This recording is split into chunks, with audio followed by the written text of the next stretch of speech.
Welcome to I news. Telugu సినీ ప్రేక్షకులకు సుపరిచితుడైన ఆ ముఖం, ఆ నవ్వు ఇక లేవు. ఫిష్ వెంకట్ మనల్ని విషాదంలో ముంచెత్తి తిరిగి రాని లోకాలకు వెళ్ళిపోయారు.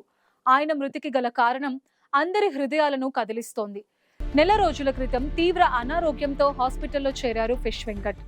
ఆయన 2 మూత్రపిండాలు పూర్తిగా పాడైపోయాయని, వాటిని మార్చాలని వైద్యులు స్పష్టం చేశారు. ఈ చికిత్సకు ఏకంగా 50 లక్షల రూపాయల వరకు ఖర్చవుతుందని ఆయన కుమార్తె మీడియాకు వెల్లడించారు. ఈ వార్త విన్న వెంటనే మంత్రి వాకిటి శ్రీహరి ఫిష్ వెంకట్ ని పరామర్శించారు.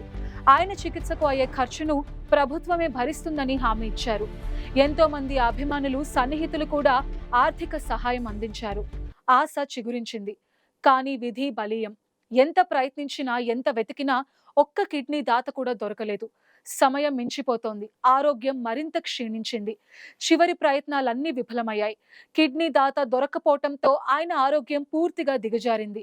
ఆఖరి క్షణం వరకు పోరాడిన ఫిష్ వెంకట్ విధి ముందు ఓడిపోయారు. తెలుగు సినీ రంగానికి తీరని లోటును మిగిల్చి కన్నుమూశారు.